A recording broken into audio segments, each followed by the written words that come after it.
pour commencer, juste pour se donner un ordre d'idée, qui dans la salle est product en freelance? Ok, on a une petite dizaine de personnes, quinzaine, et qui emploie dans sa société des freelances? D'accord, alors là, il y en a beaucoup moins. Ok. Quand on m'a, moi, proposé de prendre la parole et d'animer une conférence aujourd'hui, c'est vrai que le sujet du product management en freelance est assez rapidement venu sur la table, notamment parce que voilà, quand on y est très extérieur, comme je le suis, c'est vrai que ce domaine-là, il pose des questions, notamment parce qu'il repose sur certains paradoxes.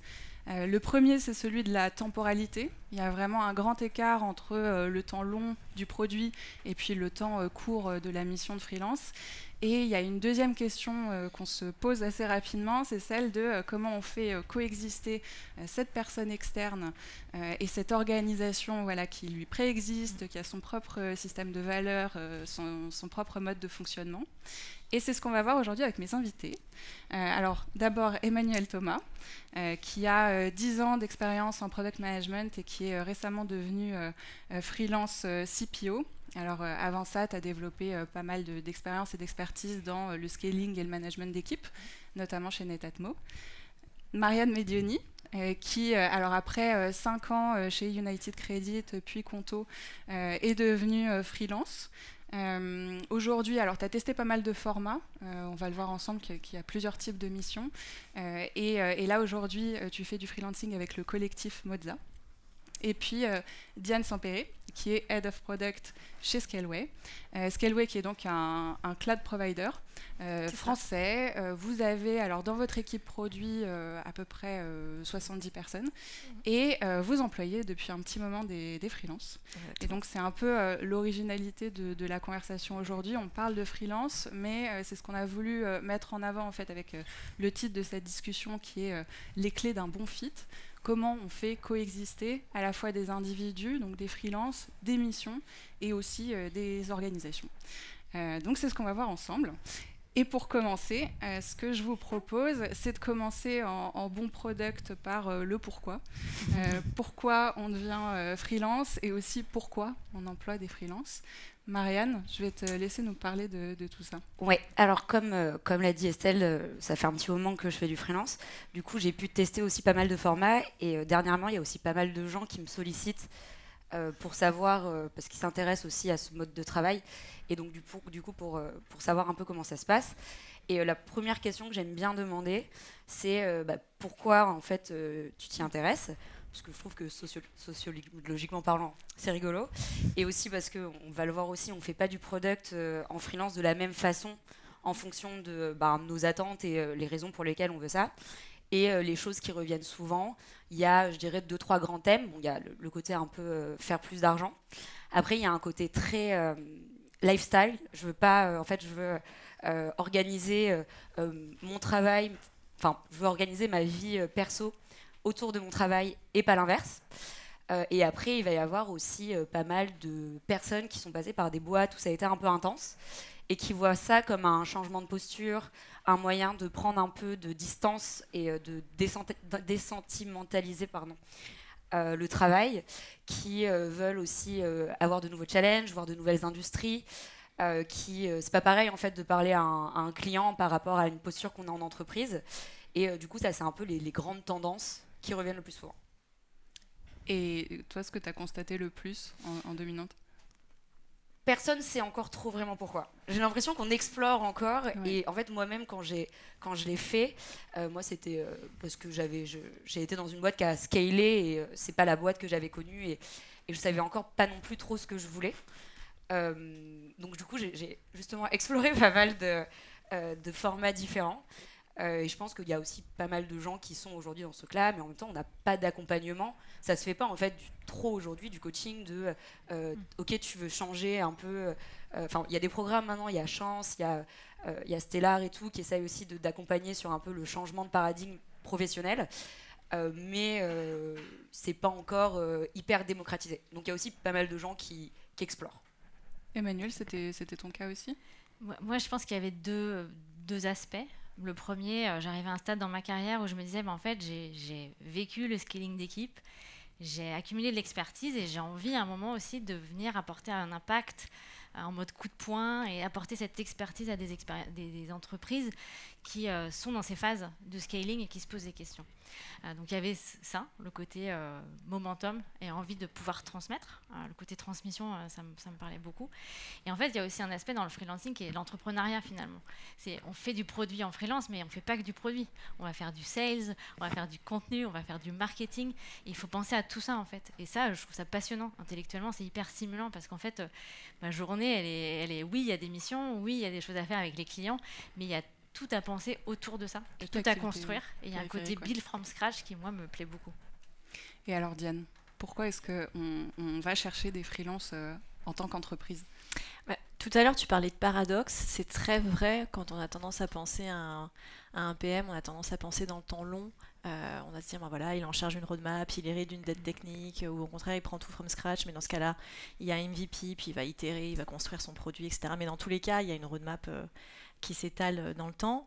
Et en fait, plus le temps passe et plus en fait, je vois l'intérêt de recruter des gens en freelance sur ces sujets-là. À notre niveau, chez Scaleway, on est une entreprise, on fait du cloud public depuis une dizaine d'années.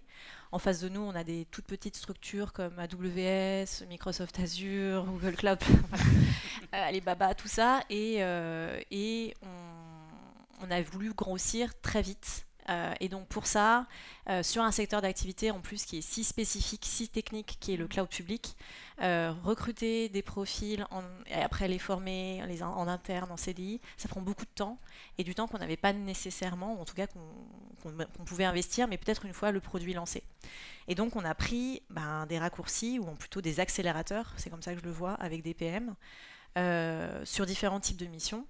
Et aujourd'hui, on continue encore, même alors qu'on a commencé à avoir un écosystème plutôt bien construit. N'hésitez pas à vous créer des comptes, il y a des vouchers pour les nouveaux arrivants. Et en fait, donc voilà, donc les problématiques qu'on a eues, c'est vraiment l'accélération, à savoir, on a un produit à lancer, parfois on n'a même pas encore les équipes en interne d'engineering, mais on a des tech leads, on a des architectes plutôt sur l'infra. Mais on va avoir besoin de DevOps qui vont pouvoir le développer et on va avoir besoin d'un PM qui va pouvoir construire la vision produit, structurer les principales features, etc. Et donc, c'est la raison pour laquelle, au début, on l'a fait, pour gagner en vélocité et arriver et avoir un go-to-market vraiment le plus rapide possible. Après, moi, je pense que c'est des questions qu'il faut se poser à chaque fois parce que ce que j'observe aussi, c'est que il y a eu un peu une contraction des budgets cette année, je pense, dans toutes les entreprises. Et on se retrouve vraiment à devoir argumenter les raisons pour lesquelles il faut faire venir quelqu'un d'externe dans la boîte. Et ça, je trouve que c'est un super exercice. Et il faut vraiment le faire à fond parce que ça nous met, on est encore plus au clair. Il faut vraiment qu'on ait un brief très précis qui, de toute façon, nous servira une fois que la personne arrivera. Et ça, on en parlera peut-être tout à l'heure.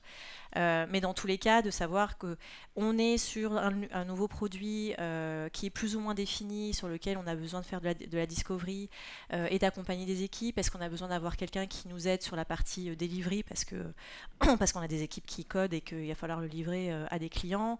Est-ce qu'on est sur un remplacement de congé maternité, par exemple, ou là, on est sur une équipe qui tourne et où il faut qu'il y ait quelqu'un qui puisse assurer la continuité de la roadmap et puis aussi continuer...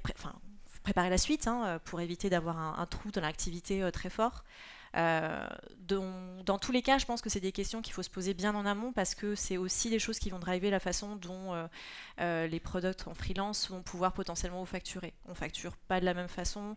Par exemple, un PM qui va venir remplacer quelqu'un et où par contre on est sur un nombre de jours où on estime que il va rester 4 mois à raison de 4 jours par semaine. Ou si on est sur vraiment on débroussaille un sujet et auquel cas peut-être qu'on va plus s'intéresser à détailler quels sont les livrables attendus, quels sont potentiellement les présentations qu'on attend, qu'est-ce qu'on attend dans ces présentations. Et ça, c'est des dialogues et des discussions qu'il faut avoir avec votre freelance le plus tôt possible. Et si on a bien préparé le travail avec sa boîte, normalement, après, tout est préparé pour la suite. Ça vaut dans les deux sens, je trouve. Ouais. C'est-à-dire qu'à la fois, il faut côté entreprise, ça soit bien préparé, mais aussi, nous, d'un point de vue freelance, on a envie de s'assurer dès le départ que la mission dans laquelle on va s'engager, elle va être sur des bons rails et qu'on va pouvoir délivrer, en tout cas, ce qui est attendu de l'entreprise. Et ça nécessite, on en parlait, de bien cadrer au départ. Et moi, ce que j'aime bien poser comme question, c'est, en fait, vous attendez, c'est quoi votre objectif? Et quand je vais partir, en fait, c'est quoi vos critères de succès? Quand est-ce que vous serez content? Et en fait, ça, poser ces questions-là, ça permet aussi de verbaliser les attentes. Et en fait, s'assurer qu'on va mettre la mission sur des rails rapidement. Parce qu'en fait, si on cadre pas bien les missions au départ, il y a un gros risque à la fois côté entreprise mais côté freelance. Et ce que moi je vois comme risque côté freelance, c'est que en fait, on s'appuie beaucoup sur notre réseau pour venir nous recommander quand une mission s'est bien passée. Et donc, si la mission elle marche pas bien parce qu'on l'a mal cadrée au départ, en fait, c'est aussi notre réputation et le fait que derrière, on a un client qui va pas nous recommander. C'est peut-être pas de notre faute parce que ça s'est peut-être mal passé parce que c'était mal cadré, mais du coup, je trouve que c'est notre objectif. Il y a un objectif vraiment commun dès le départ de s'aligner sur pourquoi on le fait, quels sont nos objectifs et quels sont nos critères de succès. Et alors, tu as utilisé un terme de réputation qui est vachement intéressant, justement parce que ça fait une bonne transition sur comment est-ce qu'on devient freelance.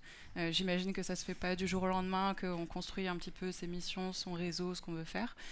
Toi, Emmanuel, c'est quelque chose que tu as pas mal structuré, donc est-ce que tu peux nous en parler? Alors, je pense que le premier conseil que je peux donner, c'est ça se prépare. C'est-à-dire qu'il y a un côté, le freelancing, je disais, c'est de l'entrepreneuriat. Il y a ce côté très entrepreneur, très solitaire. Qu'après, à soi de s'entourer de personnes pour ne pas se sentir seul. Mais si vous quittez votre job et que vous n'avez pas préparé ça, ça peut être très dur. Parce que quand vous allez ouvrir votre ordi le matin, il n'y a plus de Slack, il n'y a plus de meeting. Enfin, voilà, c'est très solitaire. Donc, il y a vraiment... moi, je l'ai vraiment préparé. De me dire, en fait, j'ai réfléchi à mon positionnement. C'est quoi mon positionnement? C'est quoi les missions sur lesquelles j'ai envie de travailler? C'est quoi les missions qui me font plaisir? Où est-ce que j'amène de la valeur? C'est quoi mon expertise? Donc vraiment, j'ai fait vraiment du product marketing sur mon offre et me dire, en fait, c'est quoi ma proposition de valeur? Et du coup, ça va être quoi mes personas? Qu'est-ce que je vais aller vendre?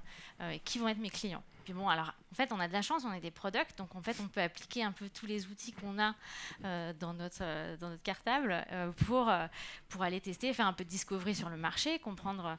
En fait, ok, il y a 1001 missions possibles. Donc, il faut comprendre, en fait, ok, qu'est-ce qu'ils font les autres freelances, en quoi moi, ce que je vais faire va être différent. Travailler son positionnement, ça, c'est vraiment le premier, pour moi, point important. Parce qu'après, le deuxième sujet, c'est de se dire, ok, mais maintenant, comment je me fais connaître? Et ça, en fait, il y a plein de façons de le faire. On peut se mettre sur les plateformes d'intermédiation freelance entreprise. On peut se dire, on crée une stratégie de contenu pour être plus visible. Moi, j'ai vraiment misé sur mon réseau. J'ai fait beaucoup de networking, rencontré beaucoup de monde. Je me suis aussi beaucoup appuyée sur la discovery que j'avais pu faire pour comprendre mon marché. Et c'est ça aujourd'hui qui m'apporte, moi, mes missions. C'est mon réseau. Mais après, c'est à chacun de trouver aussi, finalement, dans toute cette palette de solutions pour se faire connaître, de se dire en fait ça me correspond et c'est sur ça que j'ai envie d'aller. Je pense que le dernier point important, c'est les objectifs. C'est-à-dire que moi j'ai fixé un peu, voilà, ça c'est mes missions idéales, c'est ça que j'ai envie de faire. Ok, très bien, donc moi j'accompagne des startups et des scale-up dans la structuration de leurs équipes. Donc c'est assez niche en fait sur la partie product. Et donc en fait je me suis dit ok, c'est bien, tu veux faire ça, super. Maintenant tu te fixes un objectif de chiffre d'affaires en face. Et puis en fait, tu vois si tu trouves ces missions-là.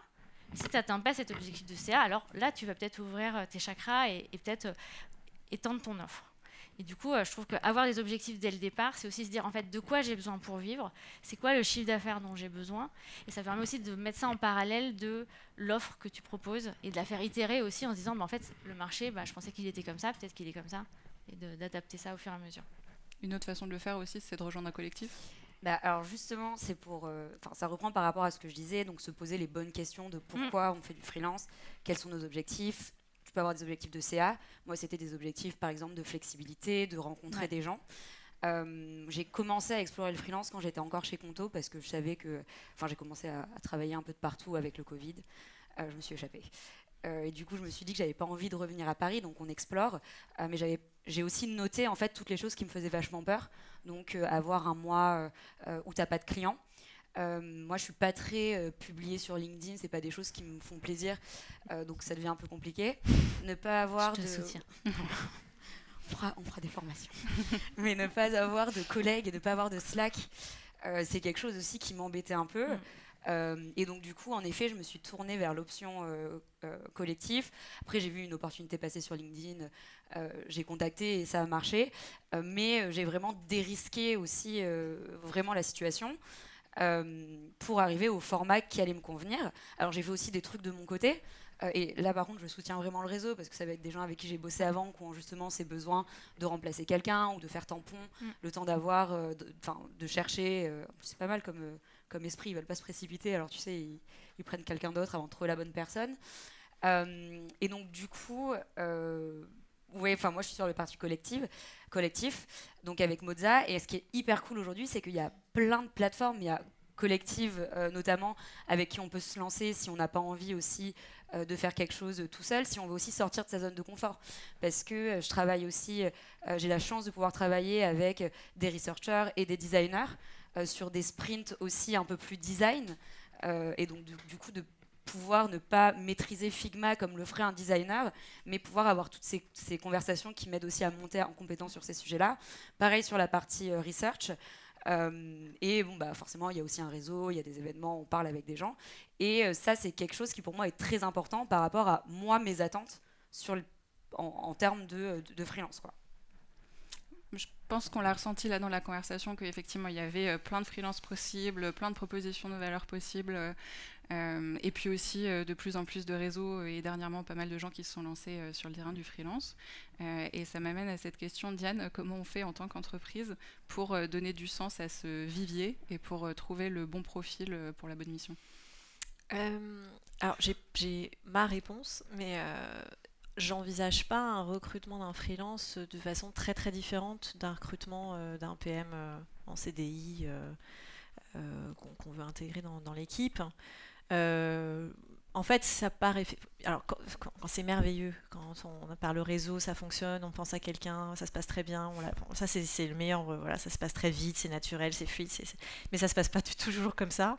Nous, en fait, les fois où ça s'est aussi bien passé, on a posté une offre en disant ça peut être du CDD, ça peut être du freelance. Des gens ont postulé aussi pour les deux, des gens qui voulaient préférer un CDD, d'autres parce qu'ils voulaient pas de statut entrepreneur, etc. D'autres sous la casquette freelance. Pour moi, c'est juste une étiquette administrative, ça change pas grand-chose. Mais donc du coup, ces gens-là, ils ont suivi le même process de recrutement. Moi, j'ai une scorecard qui me sert à évaluer un certain nombre de compétences produits. On évalue aussi. Après, peut-être que la chose en plus dans la scorecard qui a peut-être pas nécessairement et que je trouve hyper importante, parce que c'est ce qu'on attend aussi d'un PM, c'est la pluralité des expériences qu'il a pu faire avant. Disons que quand j'ai quelqu'un qui est resté, je sais pas moi, 8 ans dans une seule entreprise ou 6 ans dans une seule entreprise, il faut vraiment que ce soit un poids lourd du marché pour que je me dise, bon, ça peut être intéressant. Mais sinon, moi, je profite toujours de l'opportunité de recruter un freelance pour apporter un peu un regard neuf, de l'air frais, des nouvelles pratiques. Je leur demande tout le temps des feedbacks sur la façon dont on fonctionne. Ils apportent vraiment une énergie et un regard très, très très très frais dans l'entreprise, donc ça c'est hyper valorisant.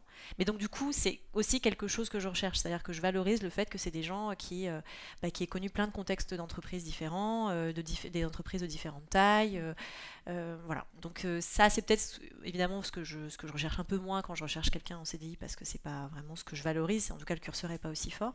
Mais sinon pour le reste ça passe effectivement par le réseau, soit effectivement par les procédés classiques, et on a aussi fait appel à des partenaires produits comme Stellar, comme Panache à une époque, comme The Crew, qui peuvent nous accompagner pour recruter les bons profils, parce que comme je disais, on est sur un secteur d'activité assez précis, donc parfois on a un peu besoin d'être aidé en fait pour trouver la bonne personne. Et comme il y a de plus en plus de gens qui qui se reconvertissent, ou plutôt qui deviennent freelance, aussi il y a un peu plus d'offres aussi, et donc ça devient de plus en plus facile. Mais voilà, on se crée ce vivier-là effectivement, et puis après c'est par ce genre d'événement-là aussi, en rencontrant des gens qu'on récupère des petites cartes de visite, et on se dit et un jour peut-être le téléphone on en a besoin, et ça se fait de façon très fluide. Mais oui, voilà. Donc non, le même procédé de recrutement finalement pour les CDI, peut-être avec la petite cerise sur le gâteau d'une plus grande diversité des entreprises dans lesquelles il a pu aller. Et après, c'est dur le recrutement, de façon générale. Oui. Et peut-être, c'est le cœur de notre discussion, hein, mais quels seraient pour vous les grands conseils pour que ça marche? pour faire en sorte de lancer une mission sur les bons rails et que la collaboration se passe au mieux. On a parlé déjà un petit peu de l'importance du brief, mais est-ce que vous avez d'autres recommandations à mettre en avant ?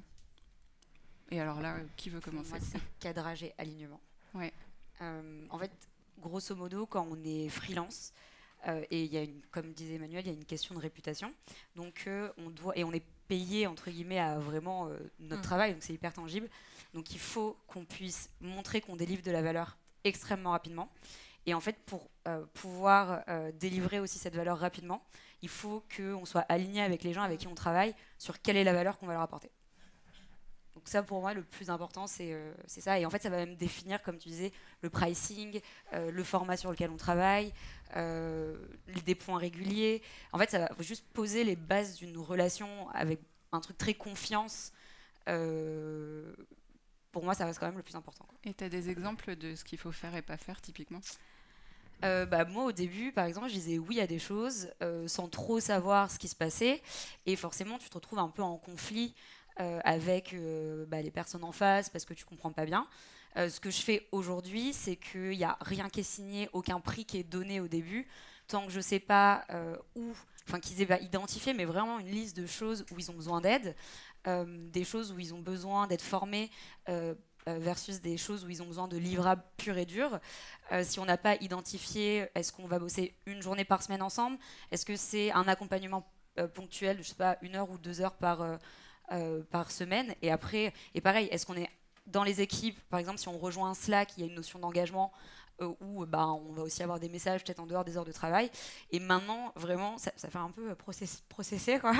Mais je suis assez stricte avec le cadrage, chose que je déteste faire. Et c'est pour ça que d'ailleurs, c'est quelque chose que j'ai appris de Moza. Parce qu'en fait, Moza, il y a des équipes en interne qui s'occupent vraiment de cadrer, donc préparer le terrain pour que l'alignement soit déjà fait. Et en fait, chez Moza, ils ont appris en fait au fil des missions, parce que il y a eu des fois où forcément au début on apprend. Et pour moi, c'est depuis qu'ils savent cadrer comme ça que ça s'est toujours beaucoup mieux passé avec les clients. Donc que ce soit sur du externe ou les clients avec lesquels je travaille via Moza, c'est vraiment le cadrage, alignement, onboarding, enfin toute la partie en amont, quoi. Diane, de ton côté, ce serait quoi les points que tu mettrais en avant s'il fallait en retenir un ou deux ? Alors, je pense qu'il y a, de façon générale, il y a pas mal la règle de ça dépend des missions. Encore une fois, chez nous, de notre côté, je pense que du présentiel, c'est important, en tout cas au début, parce qu'un PM, c'est pas un consultant stratégique dans sa tour d'ivoire qui fait des analyses marché. C'est quelqu'un qui a besoin de bosser avec les équipes, qui a besoin de connaître la stack, qui a besoin de connaître les dépendances, qui a besoin de discuter avec, je sais pas, le service customer support pour voir un petit peu quels sont les sujets qui remontent, avec les sales pour identifier un petit peu la façon dont ils ont leur démarche commerciale. Donc moi, ce que j'observe, c'est qu'il faut un côté, en fait, ce serait bien que les gens, que les PM soient là pendant un certain temps, au moins au début, au contact des équipes, parce que on reste des doueurs, quoi. Donc voilà, moi je pense qu'un peu de présentiel au début, c'est bien, c'est important, ça permet de gagner du temps après par la suite. Et après, oui, le cadrage, même une fois que la personne est arrivée, déjà la préparation de l'arrivée, effectivement, des points où on se réunit, on présente les équipes. Nous, par exemple, avant les arrivées des freelances, ils rencontrent plusieurs personnes dans l'équipe, en fait. Ils ne me rencontrent pas juste moi, ils rencontrent potentiellement le head-off ou l'engineering manager, d'autres PM ou lead PM. Donc ça lui permet d'un peu mieux comprendre la structure de la boîte dans laquelle il va aller. Ça lui permet aussi, lui, de se positionner, lui ou elle. Et une fois qu'il est arrivé, en général, moi j'ai un document avec des cases à cocher, des choses à voir. Il faut que tu ailles voir telle personne, que tu peux lister tel truc, que tu regardes telle confluence. Et ça, en fait, c'est aussi un sergent, ce que tu dis, à savoir, on attend d'eux qui prouvent qu'ils aient de l'impact rapidement. Je discutais hier avec justement un de nos PM en freelance qui nous a dit moi, il me faut un quick win dans les 2 premières semaines. Je fais OK. La pression. Mais c'est un peu ça. J'ai l'impression qu'il y a un peu cette espèce d'urgence de je prouve que je peux avoir de la valeur pour mon client. Et ça, en fait, je vais lui faciliter quand même la vie si je lui ai un peu pré-mâché le travail. En fait, si c'est une espèce de onboarding rapide, il va pas avoir le même onboarding que n'importe qui dans la boîte, mais au moins qu'il ait les essentiels à sa disposition. Et après après roule, quoi. Donc ouais, j'aurais tendance à dire ça, effectivement, le cadrage et le fait qu'ils puissent vraiment travailler en présentiel un peu, au moins au début avec les équipes, ça permet de gagner du temps après. Et l'importance de l'onboarding aussi, tu me disais, Oui. qui est au final est le même onboarding quasiment qu'une personne en CDI, j'imagine. Oui. Ouais. Enfin, il suffit pas parce que on a pas mal de choses chez Scaleway. On a quand même pas mal grossi. On est plus de 600 personnes. Quand je suis arrivée il y a à peu près presque 2 ans, on était 300, donc on a beaucoup grossi. Donc en fait, on a un onboarding maintenant assez élaboré, mais donc on essaie d'en faire la version allégée pour les freelances. Et de ton côté, Emmanuel? Je pense qu'au-delà du cadrage, l'alignement, je rajouterais la communication. Enfin, on va devoir revenir expliquer comment on va travailler, quels sont les points intermédiaires. Parce qu'en fait, on est toujours dans cette relation aussi un peu contractuelle avec...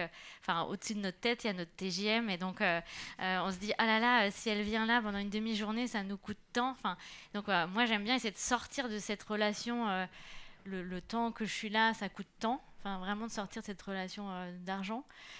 Et pour ça, en fait, c'est vraiment expliquer ma démarche, comment je vais travailler. Et en fait, investir dans la communication. OK, on va bosser comme ça et tu vas avoir ça à tel moment et c'est ça les livrables. Et tu vois, ça c'est le prérequis, ça va être OK, on va cadrer, on va s'aligner, mais ça va continuer tout au long de la mission parce qu'on a beau essayer de délivrer de la valeur très vite, on a besoin d'avoir du temps avec les gens pour comprendre ce qui se passe et être pertinent dans la durée.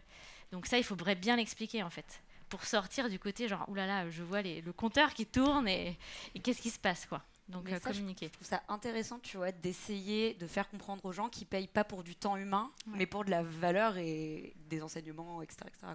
C'est tout le paradigme de ce qu'on fait où finalement on est... Parfois on rame. Ouais. Eh bien, moi aussi je vois le temps qui tourne. Je vous propose de prendre des questions dans le public si vous en avez. Oui. Alors on a un micro normalement qui... Merci beaucoup. Bonjour à tous, alors moi je suis Katia Lamy, je suis consultante pour Swoot Partners, pas freelance mais ça m'intéresse beaucoup et j'ai entendu dire qu'au début il faut se préparer, ça je conçois, mais est-ce que vous avez été accompagné ou est-ce que vraiment c'est je me prépare tout seul en prenant le temps d'analyser, de lire, de m'instruire et d'y aller? Après, ça c'est un chemin assez personnel. Moi, je l'ai fait, je dis toute seule, mais je suis jamais toute seule en fait, parce que je suis allée parler avec plein d'autres freelances qui le font. Donc c'est un chemin d'introspection déjà, parce qu'il faut se poser la question qu'est-ce que j'ai envie de faire moi, c'est quoi les missions que je veux faire. Moi j'ai construit ça en allant discuter avec plein d'autres freelances, avec mes personas potentiels et en essayant de comprendre est-ce que l'offre que je veux construire elle a du sens sur le marché que j'ai. Donc j'ai pas de partenaire tu vois, à te recommander en particulier pour réfléchir à tout ça. C'est vraiment le penser vraiment comme un produit. Encore une fois, je pense mais je pense que c'est parler avec beaucoup de gens de l'écosystème, tu vois, pas hésiter. En fait, on est régulièrement sollicité par d'autres personnes qui se posent la question, en fait, ah oui, j'ai envie de me lancer en freelance, qu'est-ce que tu me recommandes? Donc, tu auras toujours quelqu'un qui va te répondre si tu as une question. Il y a vraiment un aspect de communauté. Moi, je disais tout à l'heure, je suis toute seule, mais c'est pas vrai, en fait. C'est que finalement, je me suis entourée d'autres CPO en freelance qui se lançaient en même temps que moi, et on a un point hyper régulier, on se fait des cafés, on s'entraide, et ça, on l'a construit petit à petit parce qu'on s'est rendu compte qu'on avait les mêmes problèmes au même moment.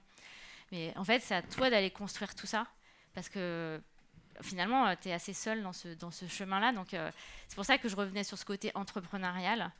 C'est que personne ne le fera pour toi. Donc, il faut aller le construire petit à petit et pas hésiter à aller pinguer les gens parce que tu trouveras toujours des gens qui vont te répondre sur les questions que tu peux avoir. C'est d'accord.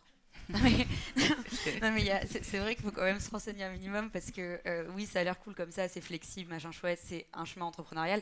Il y a aussi une tonne de trucs qui sont hyper contraignants et faut en prendre conscience. Donc, moi, j'ai fait pareil que toi.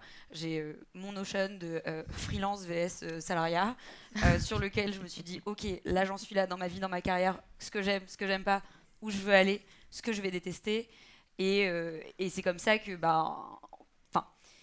il y a des personnes qui pourront pas, enfin c'est pas dans leur, ils pourront pas forcément être freelance, c'est pas aussi un mode de vie qui est adapté à tout le monde. Après maintenant, faire cette introspection, ça peut t'aider à explorer des façons de le faire qui vont peut-être être un entre-deux qui est ok pour essayer. Et puis après, pour moi en tout cas, freelance c'est une étape, enfin je suis d'ailleurs au début de ma carrière, mais freelance c'est une étape, c'est peut-être pas une fin en soi, c'est quelque chose dont j'avais besoin aujourd'hui pour avancer même personnellement, pour apprendre de nouvelles choses, pour voir plein d'industries. Et puis, si ça va pas, on peut aussi retourner au salariat, quoi.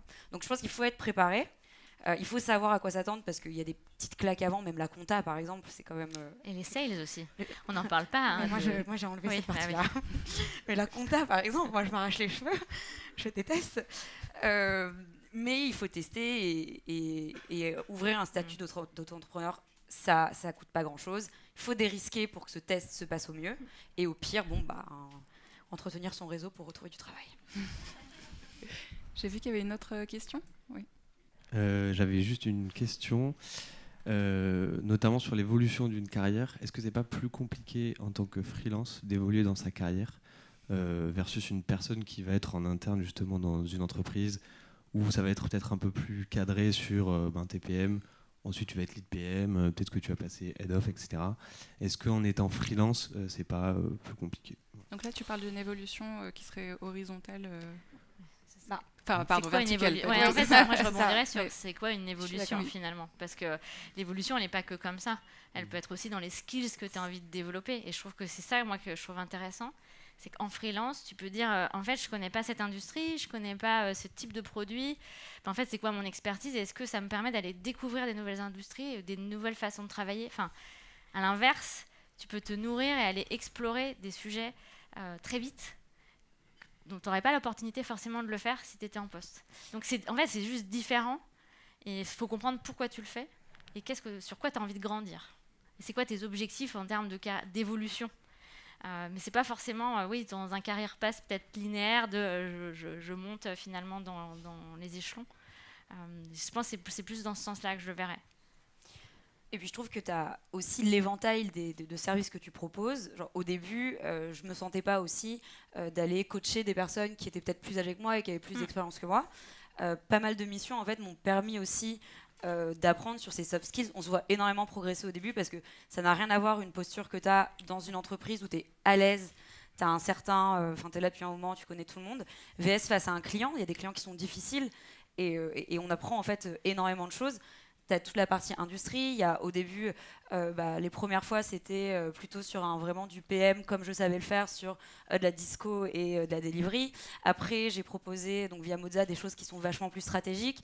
Maintenant, du coaching. Et en fait, tu te vois évoluer, ton offre évolue. À un TJM, en fait, c'est pas la même chose quand tu fais de la delivery que quand tu fais du coaching. Donc, tu vois aussi ça évoluer. Et après, moi, je suis assez d'accord.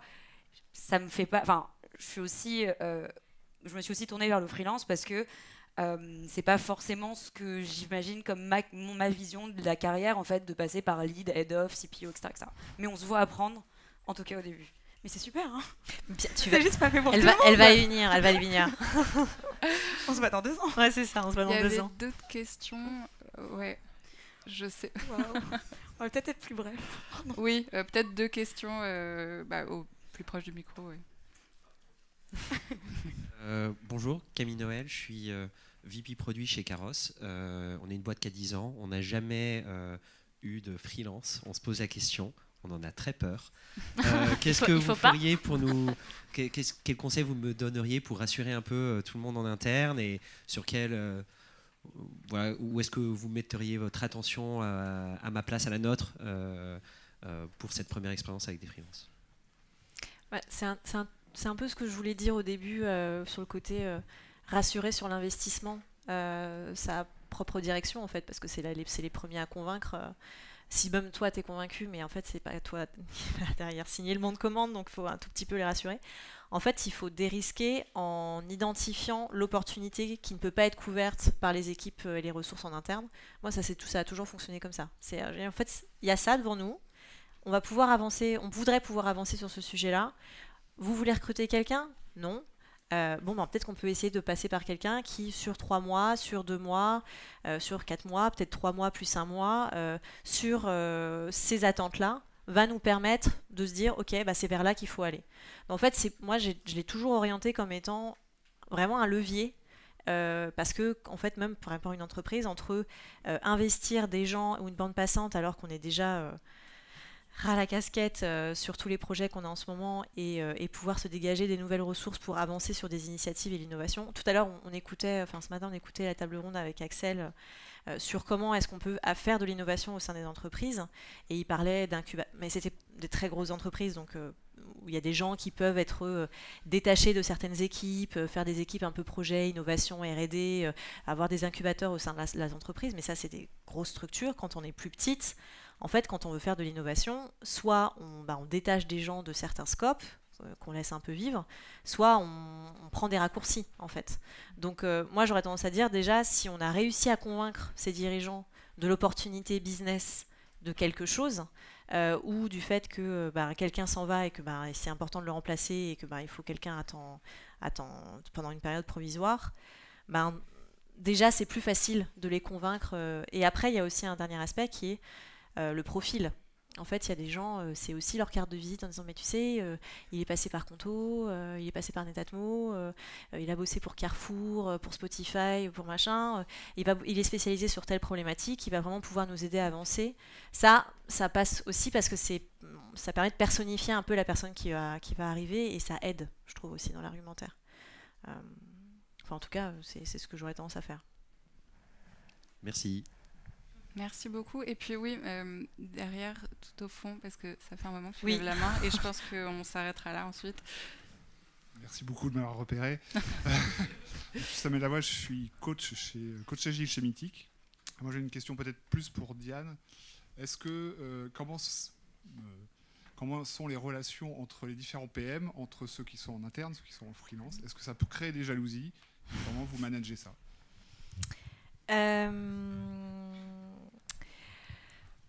Alors, en fait, non, je organisais mes pensées plus que parce que c'est une question qui gratte. Non, en fait, en tout cas, nous, on les a toujours intégrés au sein des équipes. C'est-à-dire qu'on organise ce qu'on appelle des in-day tous les mois, où on fait venir tous les PM parce qu'on est une boîte qui travaille en remote, autour d'un agenda qui est constitué avec des présentations. Tout le monde est invité. Les freelances, les personnes en poste, il n'y a pas de différence à ce niveau-là. Comme je disais, moi j'insiste, en tout cas j'incite pas mal les gens à venir au bureau pour rencontrer les équipes parce qu'ils vont bosser avec des gens qui sont aussi des gens sur place, en interne on va dire. Donc déjà, tous les rituels, le team building un petit peu, ils sont intégrés. Tous les rituels d'équipe, de fait, ils y sont aussi. Donc il n'y a pas vraiment de différence. Et après, on les accueille. On a des petits rituels aussi où on accueille les gens, voilà, un petit peu comme ça. On le fait. Donc c'est pas parce qu'ils sont là pendant juste 3 ou 4 mois qu'on va les traiter différemment de ce point de vue-là. Encore une fois, ça rejoint la question du onboarding. Pendant nos phases on se parlait avant, il y avait le côté un peu les freelances ne sont pas de la chair à canon. Il y a un petit peu de ça, c'est-à-dire qu'en fait, c'est des gens et ça marche le côté. Il faut que ça se passe bien avec une entreprise parce que derrière, il pourra nous rappeler. En fait, ça marche aussi pour nous. C'est-à-dire qu'on a envie que ça se passe bien avec le prestat parce que si ça se passe bien, peut-être que dans 3 mois, 6 mois, 1 an, on aura de nouveau un problème et on l'appellera et ce sera facile et rapide. Donc voilà, donc j'ai tendance à dire le onboarding et l'intégration dans les équipes, plus c'est fluide et c'est internalisé et ça se passe bien, mieux on se porte. Dans les faits, c'est un peu ce que je disais, je pense qu'on est entouré de gens intelligents qui voient que tout ce qu'ils peuvent nous apporter, donc non, on n'a pas eu à gérer des cas de jalousie. Et voilà. Merci beaucoup pour votre écoute et surtout merci à mes invités. Merci Estelle.